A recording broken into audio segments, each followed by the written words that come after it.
E aí galera, beleza? Pronto, agora nós somos inscritos, estamos hoje no dia 105 de 365 dias com o Senhor, agora no ano 2026, graças a Deus. E estamos dando continuidade aqui no livro de Esdras, graças a Deus, Esdras capítulo 4. E é justamente a, a volta do povo a Israel, né? É a volta do exílio, é depois do cativeiro, é depois do exílio, é depois dos anos que Israel ficou lá na Babilônia como exilado. E é um momento muito lindo, porque Deus ele está reconstruindo o povo. Deus ele está trazendo de novo a esperança. Deus ele está trazendo de novo o amor. Deus ele está trazendo de novo a presença dele dentro de Israel. Porque o povo de Israel ficou 70 anos fora de Israel. E aí agora voltaram. E esse é um momento muito bonito de uma reconstrução, de uma aliança que Deus fez e faz, né? E renovou com o seu povo. E aqui nós vamos dar continuidade, graças a Deus, e vamos lá. Esdras capítulo 4, versículo 1. A oposição à obra. E aí você vê, né? Sempre tem oposição, sempre tem quem reclame, sempre tem quem esteja ali, né, indo contrário e tudo mais. Mas Deus é superior. Deus é soberano, Deus é maravilhoso. E a obra dele não volta, a obra dele não para, a obra dele não é deixada pela metade, né? E vamos lá. Versículo 1. Quando os inimigos de Judá e de Benjamim souberam que os exilados estavam reconstruindo o templo do Senhor, o Deus de Israel, foram falar com Zorobabel e com o chefe das famílias. E aí você vê, né? Quando os inimigos de Judá e de Benjamim souberam disso. Olha, às vezes, tenha certeza, pessoas até que você acha que são suas amigas, essas próprias pessoas podem se levantar contra você. Mas sabe o que acontece? Elas não estão se levantando contra você, elas estão se levantando contra o próprio Deus. Então fique em paz. Fique em paz que Deus vai intervir ao seu favor. E a obra dele não vai voltar. Fique em paz. Versículo 2. Foram falar com Zorobabel e com o chefe das famílias. Vamos ajudá-los nessa obra. Porque como vocês porque como vocês, nós buscamos o Deus de vocês e temos sacrificado a ele desde a época de Esar-Adom, rei da Síria, que nos trouxe para cá. E aí você vê, né? Os inimigos foram falar com Zorobabel. Olha, vamos ajudá-lo. Você vê, os inimigos aqui queriam, em tese, queriam dizer que queria ajudar. Queriam dizer que estavam ali, né? Querendo ajudar, querendo contribuir, querendo fortalecer de alguma maneira. Mas a intenção era outra, né? E aí que tá. A gente tem que pedir a Deus discernimento para saber de fato quem nos ajuda e quem tá nem aí, né? E o Senhor nos dá essa sabedoria. Versículo 3. Contudo, Zorobabel, Jesua e os demais chefes das famílias de Israel responderam. E aí você vê, olha que resposta interessante. Não compete a vocês a reconstrução do templo do nosso Deus. Ou seja, não compete a vocês inimigos. Né? Vocês são inimigos, não compete a vocês fazer isso aí não. Somente nós o construiremos para o Senhor, o Deus de Israel, conforme Ciro, rei da Pérsia, nos ordenou. E aí você vê que coisa interessante, né? Os inimigos queriam aqui dar uma de boas pessoas, querer ajudar eles, mas na realidade a intenção era outra. E para a honra e glória do Senhor, o Senhor deu essa sabedoria para Zorobabel, para que Zorobabel viesse a entender e viesse a fazer a proteção de Israel. E assim, o Senhor nos dá esse discernimento. Nós sabemos, o Senhor nos dá a sabedoria de quem nós devemos confiar, quem nós devemos ter perto e quem nós não devemos ter perto. E isso é graça de Deus. Isso é o Senhor cuidando de nós. E aí que tá. Quando Ele nos mostra, quando Ele nos dá, quando Ele nos diz quem a gente deve ou não confiar, nós devemos de fato confiar ou não. E isso é uma tarefa muito importante que faz parte da nossa vida. Então, a gente da região começou a desanimar o povo de Judá e aterrorizá-lo para que não continuasse a construção. E aí você vê, eles tentaram atrapalhar diretamente, dizendo que ia construir, mas estavam nem aí para a construção, só queriam atrapalhar. Já que não conseguiram atrapalhar dessa maneira, estavam ali aterrorizando, lançando setas, lançando dardos, lançando armadilhas para poder afetar o povo psicologicamente. E aí que tá. Olha, Satanás ele faz muito isso. Satanás gosta de trabalhar desse jeito. Se ele não conseguir te atacar diretamente, ele pode tentar te atacar, tipo assim, ao redor, ao seu redor. Diretamente ele sabe que ele não consegue, porque você está debaixo da mão do Senhor. mas indiretamente ele pode tentar atacar. E aí que tá. Se tem alguma área na sua vida que você não entrega a Deus, que você não leva a Deus, que você não, não humilha, não dá a Deus, não apresenta a Deus, cuidado. Cuidado, porque essa área é uma área frágil. E Satanás pode atacar. Agora o oposto é verdadeiro. A partir do momento que nós entregamos nossa vida, que nós dedicamos nossa vida, que nós damos tudo que nós temos a Deus, é o contrário. Tudo está blindado, está selado, está guardado, está protegido debaixo da mão do Senhor. Então, assim, esse é um ensinamento que o Senhor quer que nós venhamos a ter. Colocar tudo debaixo da mão dele, para que ele venha a cuidar, a zelar, a proteger e a fazer o extraordinário. E é isso que importa de fato. E vamos seguir.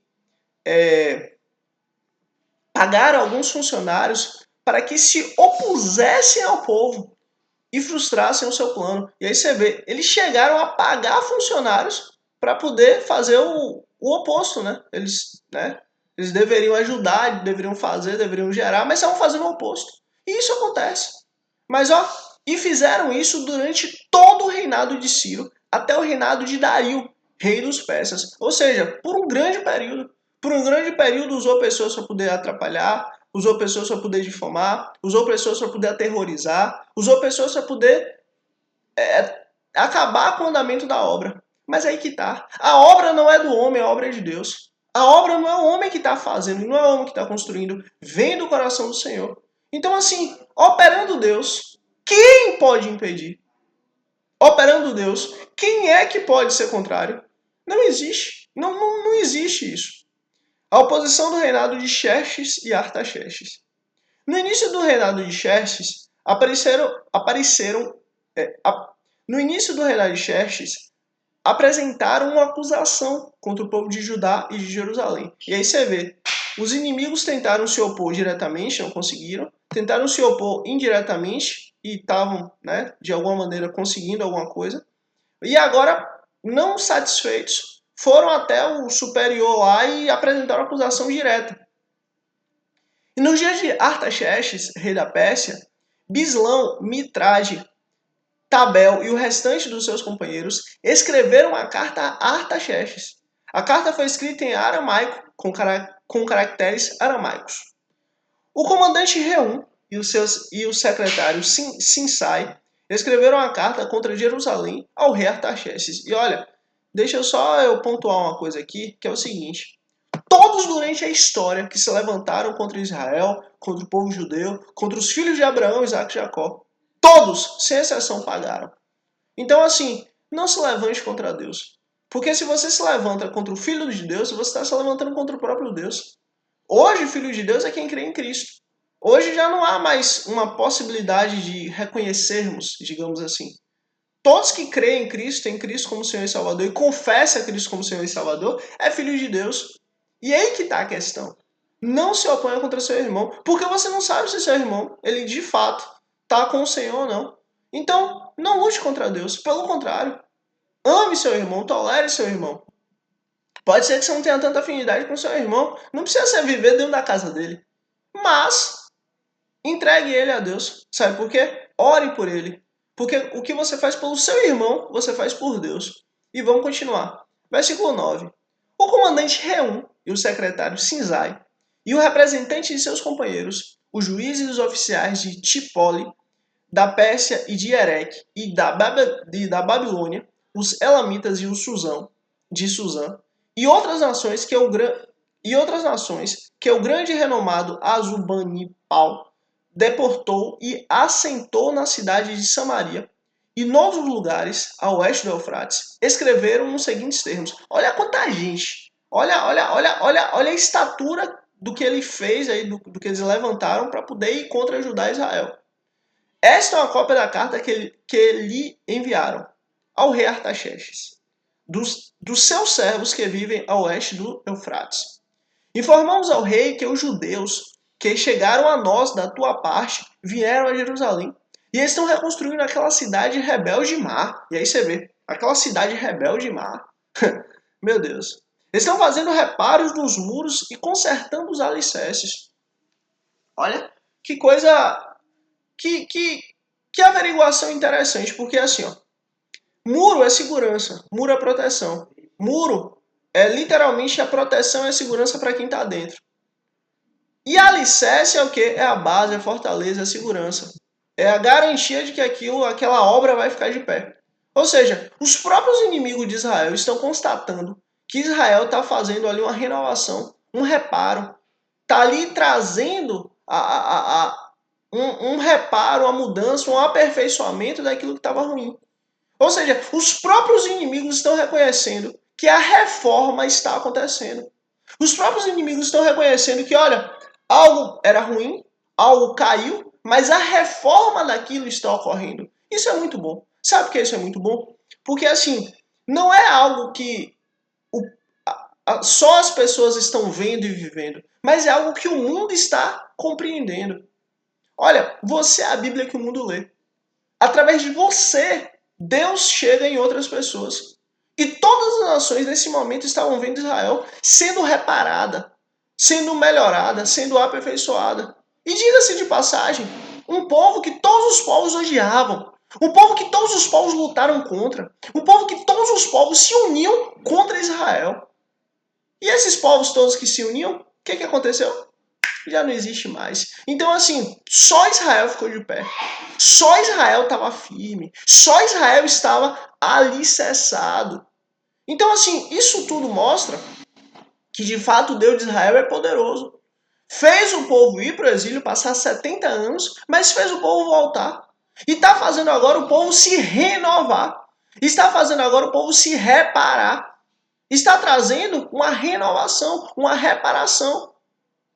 Então, Deus está fazendo uma reforma no meio do seu povo. E os inimigos estão vendo e presenciando isso e chegando a esta conclusão. O que significa? Significa que Deus é presente. Significa que a promessa de Deus não falha. Significa que a promessa de Deus não volta vazia. Significa que aquilo que Deus prometeu está sendo cumprido agora, diante de todos. E esta carta aqui, escrita a Xerxes, é justamente um documento comprovando que isso está acontecendo. Glória seja dada ao Senhor. Olha, só abrindo um parêntese aqui rapidinho. Tudo que acontece na nossa vida, nós temos sempre dois lados que podemos olhar. O lado negativo, que é o lado humano, normal, natural. Nós sempre vamos olhar pelo lado negativo e faz parte, né, da natureza humana. Mas temos o outro lado, que é o lado espiritual, o lado de Deus. Sempre aos olhos de Deus, as coisas nunca perdem o controle dele. Pelo contrário. Nós, aos nossos olhos humanos, sim, podemos achar que estamos perdidos, estamos em uma situação ruim, estamos passando uma grande dificuldade, mas aos olhos de Deus é o contrário. Deus nunca perdeu o controle e nunca vai perder. Deus é soberano, a natureza de Deus é soberana. Olha, um dos atributos do trono de Deus é a soberania dele. Ele é soberano, a natureza de Deus é soberana. Não existe nada nem ninguém superior a Deus. E nada nem ninguém consegue mudar o seu propósito, consegue mudar o seu plano, consegue mudar as linhas que ele tem traçadas. A questão é, nós podemos buscar viver olhando com os olhos carnais e nos frustrarmos, nos chatearmos, ficarmos mal, ou buscar viver com os olhos espirituais. E todos os dias nós vamos viver um grande milagre. Por quê? Porque o milagre de Deus nunca para. E vamos lá, versículo 13. Além disso, além de reparar os muros e construir os alicerces, é preciso que o rei saiba que se essa cidade for reconstruída e os seus muros reparados, não mais se pagarão impostos. Opa, agora já pegou aqui uma coisa muito difícil, que aí é uma coisa que mexe em todo o império. Tributos ou taxas. E as rendas do rei sofrerão prejuízo. Agora você vê como Satanás é mau, né? Satanás, ele tá querendo aí colocar o rei, né, o Artaxerxes, contra o povo da Babilônia, contra o povo de Judá, contra o povo de Israel. E agora tá falando, não, ó, nós estamos preocupados com o senhor, rei. Nós estamos preocupados em não ter mais imposto. Olha, a nossa preocupação é uma preocupação leal em cuidar da tesouraria real. Versículo 14. agora, visto que estamos a serviço do palácio, e não nos é conveniente ver a desonra do rei, nós lhe enviamos essa carta ao rei, a fim de que se faça uma pesquisa nos arquivos de seus antecessores. Nesses arquivos o rei descobrirá e saberá que a cidade é uma cidade rebelde. Olha, Judá, Israel é uma cidade rebelde, procure aí nos seus arquivos, rei, o senhor vai descobrir. Problemática para reis e províncias. Já viu? Um lugar de revoltas desde épocas antigas, motivo pela qual foi destruída. Você vê, essa cidade foi destruída porque é uma cidade má, porque é uma cidade revoltosa, porque é uma cidade que se levanta contra reis. E pelo fato de se levantar contra reis, ela foi destruída. Você vê, aos olhos humanos eles podiam chegar a essa conclusão. Mas eles não sabiam que essa cidade foi destruída a próprio mando de Deus. Por quê? Porque o povo abandonou a Deus. Por quê? Porque o povo abandonou a aliança. Por quê? Porque o povo se esqueceu do Senhor e lutou contra Deus. Logo, a consequência do pecado é o quê? É a morte. E foi o que aconteceu com Israel, foi o que aconteceu com Judá. Então assim, versículo 16. Informamos ao rei que, se essa cidade for reconstruída e seus muros reparados, nada lhe sobrará a oeste do Eufrates. Você vê, se essa cidade for reconstruída e seus muros estiverem ali firmes, nada vai existir a oeste do Eufrates. Por quê? Porque essa cidade vai acabar com tudo. O rei enviou-lhe a seguinte resposta. Aí o rei chegou, recebeu a resposta e agora devolveu a resposta.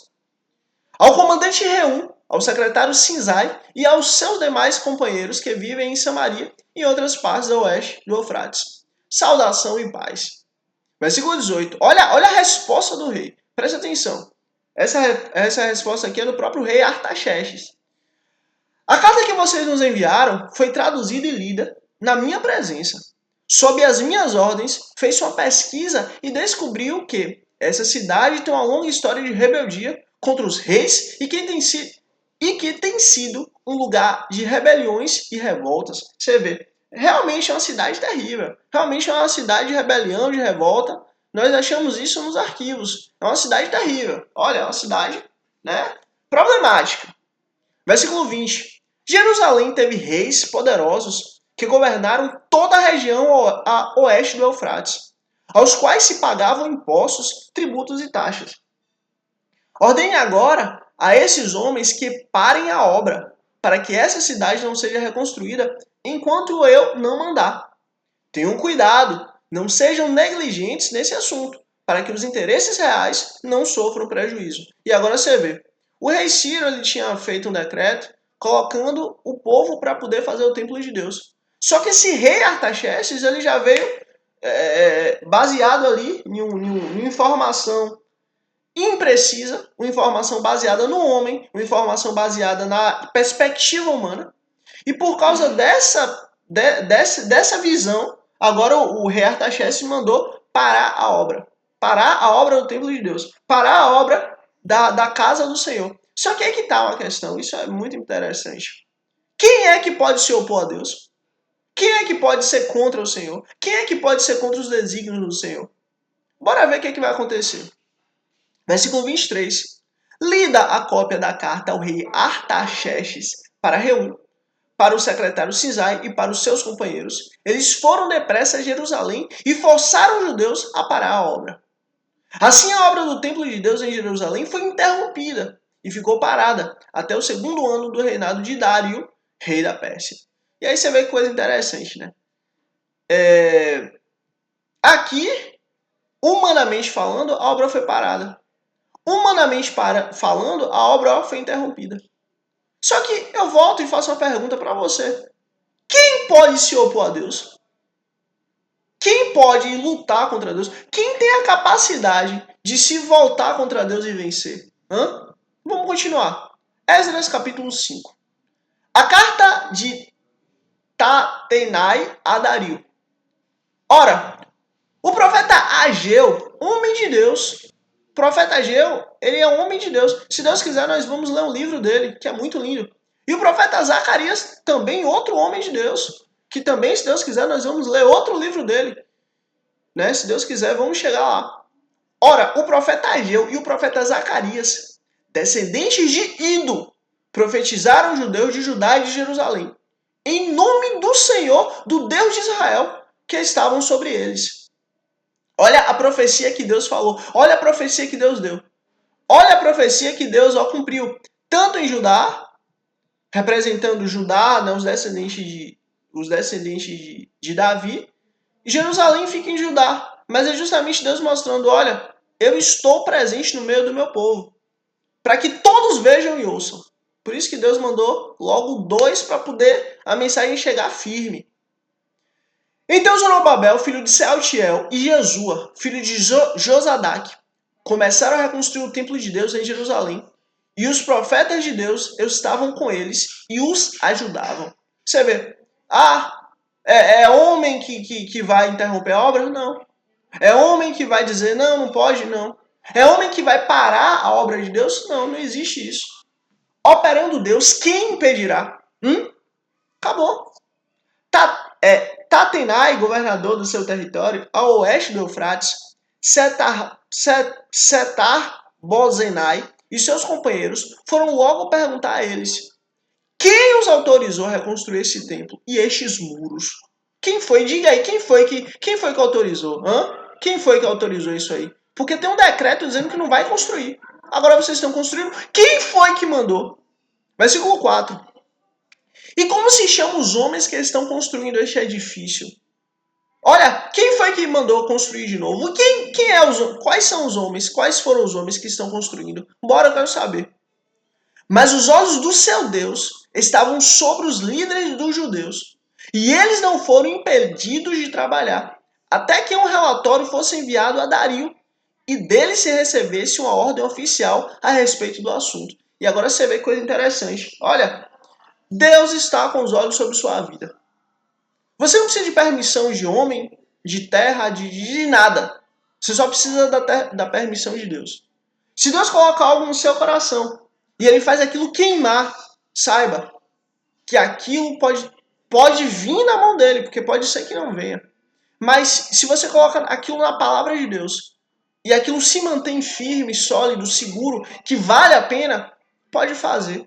Essa é a sua diversão, essa é a sua alegria, essa é a sua satisfação, essa é a sua vida. Porque as coisas do Senhor são assim.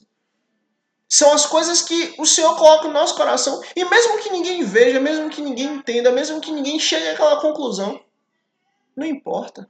O que importa é que Deus colocou isso no seu coração. E Deus está com os olhos sobre você. Esta é uma cópia da carta que Tetanai, governador dos territórios situados ao oeste do Eufrates, Setar-Bezai e seus companheiros, os oficiais ao oeste do Eufrates, enviaram ao rei Dario. O relatório que lhe enviaram dizia o seguinte: ao rei Dario, paz e prosperidade. Informamos ao rei que fomos à província de Judá e o templo do grande Deus. O povo está reconstruindo com grandes pedras e já estão fixando as vigas de madeira nas paredes. A obra está sendo executada com diligência e apresentando rápido progresso. Então perguntaram aos líderes: quem os autorizou a reconstruir esse templo e estes muros? Versículo 10. Também perguntamos o nome dos líderes deles, para que os registrássemos para a tua informação. Esta é a resposta que nos deram. Agora, olha a resposta que o povo judeu respondeu para quem é que está reconstruindo, quem mandou e quem é que está reconstruindo. Somos servos do Deus. Somos servos do Deus dos céus e da terra. E estamos reconstruindo o templo edificado há muitos anos. Templo que foi reconstruído e terminado por um grande rei de Israel, que no caso era o rei Salomão. Mas visto que os nossos antepassados irritaram o Deus dos céus, ele os entregou nas mãos dos babilônios, Nabucodonosor, rei da Babilônia, que destruiu esse templo e deportou o povo para a Babilônia. E aí você vê, Deus que edificou esse templo, mas por causa da nossa infidelidade, esse templo foi destruído. Versículo 13. Contudo, no seu primeiro ano como rei da Babilônia, o rei Ciro emitiu um decreto ordenando a reconstrução desta casa de Deus. Ele até mesmo tirou do templo da Babilônia os utensílios de ouro e de prata da casa de Deus, os quais Nabucodonosor havia tirado do templo de Jerusalém e levado para o templo da Babilônia. Ou seja, olha, rei Ciro, ele foi lá e ajudou. E ele que decretou isso aí, a reconstrução desse templo. Estamos seguindo a ordem do rei Ciro. O rei Ciro os confiou a um homem chamado Sesbazar, que ele tinha nomeado governador. E lhes disse, leve estes utensílios, coloque-os no templo de Jerusalém e reconstrua a casa de Deus em seu antigo local. Ou seja, estamos seguindo a ordem do rei Ciro. Foi ele que está nos mandando fazer isso. Então Sesbazar veio e lançou os alicerces do templo. Opa! Quem lançou o alicerce do templo foi quem? Foi Sesbazar. Foi o próprio Babilônio. Foi alguém que o rei Ciro mandou. Veio e lançou os alicerces do templo de Deus em Jerusalém. Desde aquele dia, o templo tem estado em construção, mas ainda não foi concluído. Ou seja, quem deu a ordem para a reconstrução foi o próprio rei Ciro. O rei da Pérsia, um dos reis terríveis da Pérsia, o rei da Pérsia. E quem justamente deu a ordem para começar a construção dos alicerces foi Sesbazar. Ele que deu início à obra. E de lá até cá a obra continua. Ainda não foi concluída, mas a obra continua. Quem mandou e quem iniciou foi o próprio rei Ciro. Agora, se for do agrado do rei, que se faça uma pesquisa nos arquivos reais da Babilônia para verificar se o rei Ciro de fato emitiu um decreto ordenando a reconstrução da casa de Deus em Jerusalém. Aguardamos do rei a decisão sobre o assunto. Acabou. Olha, se agora Nabucodonosor, Artaxerxes, se o senhor está com dúvida, por favor, dê uma olhada nos arquivos e veja se de fato foi Ciro ou não que deu início a essa obra. E se foi Sesbazar ou não que deu início a essa construção. Não foi perguntado quem foi que iniciou? Não foi perguntado quem foi que deu início à fundação? Aqui, são essas pessoas. Por favor, busque nos arquivos e veja se de fato isso bate, se é isso mesmo. Esdras capítulo 5, Esdras capítulo 6. O decreto de Dario. O rei Dario mandou então fazer uma pesquisa nos arquivos da Babilônia, que estavam nos locais em que se guardavam os tesouros. E aí você vê coisa interessante, né? Aquilo que estava escrito estava em um local que guardava tesouro. Por quê? Porque sempre que essas informações são dadas e tudo mais, são informações muito valiosas. Encontrou-se um rolo na cidade de Ecbatana, na província da Média, e nele estava escrito o seguinte, que Dario comunicou. No primeiro ano do reinado, o rei Ciro promulgou um decreto acerca do templo de Deus em Jerusalém, nestes termos. Olha que coisa linda, foi achado o decreto. O decreto que o rei Ciro tinha sido usado por Deus para poder dar, foi achado. Que o templo seja reconstruído como um local destinado à apresentação de sacrifícios e que se lance os seus alicerces. Acabou. O templo seja reconstruído e que se lance os alicerces desse templo. Acabou. Foi dada essa ordem? Já foi. Um rei anterior veio e trouxe essa ordem, seja cumprida. Ponto. Ele terá 27 metros de altura e 27 metros de largura. É imenso. E com 3 carreiras de pedra grande e uma carreira de madeira. O custo será pago pela tesouraria do rei. Meu Deus, o custo será pago. O custo será pago pela própria Babilônia. Acabou. E os utensílios de ouro e de prata da casa de Deus, que Nabucodonosor tirou do templo de Jerusalém e trouxe para a Babilônia, serão devolvidos serão devolvidos aos seus lugares no templo de Jerusalém. Devem ser colocados na casa de Deus. Você vê, olha, Deus usou Ciro de uma forma tão terrível, tão grandiosa, tão maravilhosa, que Ciro aqui já deu toda a diretriz do que deve ser feito. Agora então, Tatenai, governador do território situado a oeste do Eufrates, e Setar-Bezai e vocês, oficiais dessas províncias e amigos deles, mantenham-se afastados de lá. Não interfiram na obra que se faz nesse templo de Deus. Você vê, acabou. Deixem o governador e os líderes dos judeus, reconstruir esse templo de Deus em seu antigo local. Acabou. Assim Deus estabeleceu e assim é. Além disso, promulga o seguinte decreto a respeito do que vocês farão por esses líderes dos judeus na construção desse templo de Deus. As despesas desses homens serão integralmente pagas pela tesouraria do rei. Acabou. É o rei que vai pagar isso aí tudo, é a Babilônia que vai pagar isso aí tudo. Do tributo recebido do território a oeste do Eufrates, para que a obra não pare. Olha, a obra não pode parar de maneira nenhuma. E acabou, vai ter que ser feito.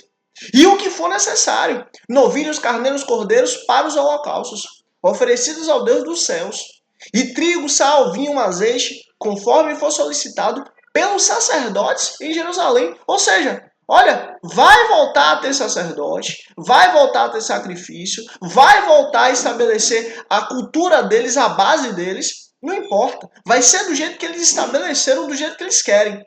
E todos vão ter que ajudar.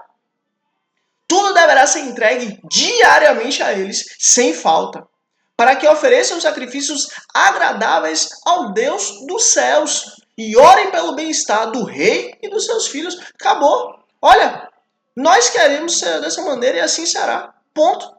Além disso, determino que, se alguém alterar este decreto, atravessem-lhe o corpo com a viga tirada da sua casa e deixe-no empalado. Acabou. E seja a sua casa transformada num monte de entulho. E que Deus, que fez o seu nome ali habitar, derrube qualquer rei ou qualquer povo que estender a mão para mudar este decreto ou para destruir esse templo de Jerusalém. Amém. Assim, esse foi o decreto feito por Ciro lá atrás. Esse foi o decreto promulgado por Ciro lá atrás. Você acha que Dario queria que acontecesse isso com ele? De maneira nenhuma. Dario queria paz, Dario queria prosperidade, Dario queria viver em paz. Eu, Dario, o decretei. Que seja plenamente executado. Acabou. Ciro falou, Dario mandou ser executado. Já foi. A dedicação do templo. Tendo recebido o decreto do rei Dario, Tetanai, governador do território situado ao oeste do Eufrates, Setar-Bezai e os companheiros deles o cumpriram plenamente. Acabou. Olha, do jeito que foi promulgado, assim cumpriremos e acabou. Dessa maneira, os líderes dos judeus continuaram a construir e a prosperar, encorajados pela pregação dos profetas Ageu e Zacarias. Glória a Deus. Se Deus quiser, nós vamos chegar lá e realmente é muito lindo, para a honra e glória do nosso Senhor Jesus Cristo. Descendentes de Ido. Eles terminaram a reconstrução do templo conforme a ordem do Deus de Israel e os decretos de Ciro, de Dario e de Artaxerxes, rei da Pérsia. Você vê, Ciro foi o primeiro usado por Deus, só que Deus usou também Dario e Artaxerxes para poder dar mais embasamento ainda na construção ou na reconstrução do templo de Deus. O templo foi concluído no terceiro dia do mês de Adar, no 7º ano do reinado de Dario. Então o povo de Israel, os sacerdotes, os levitas e o restante dos exilados celebraram com alegria a dedicação do templo de Deus. E aí você vê, celebraram com alegria a dedicação do templo de Deus. Olha que maravilha. Eles eram, olha, só para trazer o contexto, eles estavam exilados na Babilônia. Eles estavam exilados lá, naquela terra estranha, que fala outro idioma, que é um povo distante deles. Mas agora eles voltaram para casa, agora eles voltaram para as raízes, agora eles voltaram para a terra que Deus garantiu que mana leite e mel. Agora eles voltaram para a terra que Deus deu para Abraão, Isaac e Jacó e para os seus descendentes. E olha que coisa linda, eles voltaram para casa. Para a dedicação do templo de Deus, ofereceram 100 touros, 200 carneiros e 400 cordeiros. E como oferta pelo pecado de todo Israel, 12 bodes, de acordo com o número das tribos de Israel. E organizaram os sacerdotes as suas divisões e os levitas em seus grupos para o serviço de Deus em Jerusalém, conforme está escrito no livro de Moisés. Lembra que está escrito no livro de Moisés? Que tem que ter a organização dos sacerdotes, que tem que ter a separação dos sacerdotes, que tem que ter a divisão ali dos trabalhos? Então, da mesma forma que foi estabelecido, está sendo cumprido, está sendo seguido. A celebração da Páscoa. No 14º dia do primeiro mês, os exilados celebraram a Páscoa. Olha que coisa linda. Eles celebraram a Páscoa de Deus, a Páscoa do Senhor, a Páscoa que é o nosso Cordeiro de Deus que tira o pecado do mundo. Eles celebraram. os sacerdotes e os levitas tinham se purificado. Estavam todos cerimonialmente puros. Ó que bênção. Estavam todos ali, ó, seguindo a lei de Moisés. Estavam todos ali seguindo a lei cultual ao Senhor. Os levitas sacrificaram o cordeiro da Páscoa por todos os exilados, por seus colegas sacerdotes e por eles mesmos. Assim, os israelitas que tinham voltado do exílio comeram do cordeiro, partindo com eles, participando com eles, todos os que haviam se separado das práticas impuras dos seus vizinhos gentios para buscarem o Senhor, o Deus de Israel. Você vê, olha, a aliança voltou, a aliança está em casa. Nós estamos cumprindo a aliança que Deus estabeleceu em Israel. Nós estamos cumprindo o que Deus estabeleceu. De novo aqui. Durante 7 dias, eles celebraram com alegria a festa dos pães sem fermento. Pois o Senhor os enchera de alegria ao mudar o coração do rei da Assíria. Opa! Ao mudar o coração do rei da Síria, olha, Deus muda o coração de quem Ele quer, da forma que Ele quer, no momento que Ele quer. É Deus quem é soberano. É Deus quem faz o que Ele quer e acabou. Levando a dar-lhes força para realizarem a obra da reconstrução do templo de Deus, o Deus de Israel. E para honra e glória do nosso Cristo, primeiramente eu agradeço a Deus em nome de Jesus. Depois a você por ter chegado até aqui. Deus abençoe grandemente você e sua família em nome de Jesus. Esse foi o nosso dia 105. Olha, escreve aqui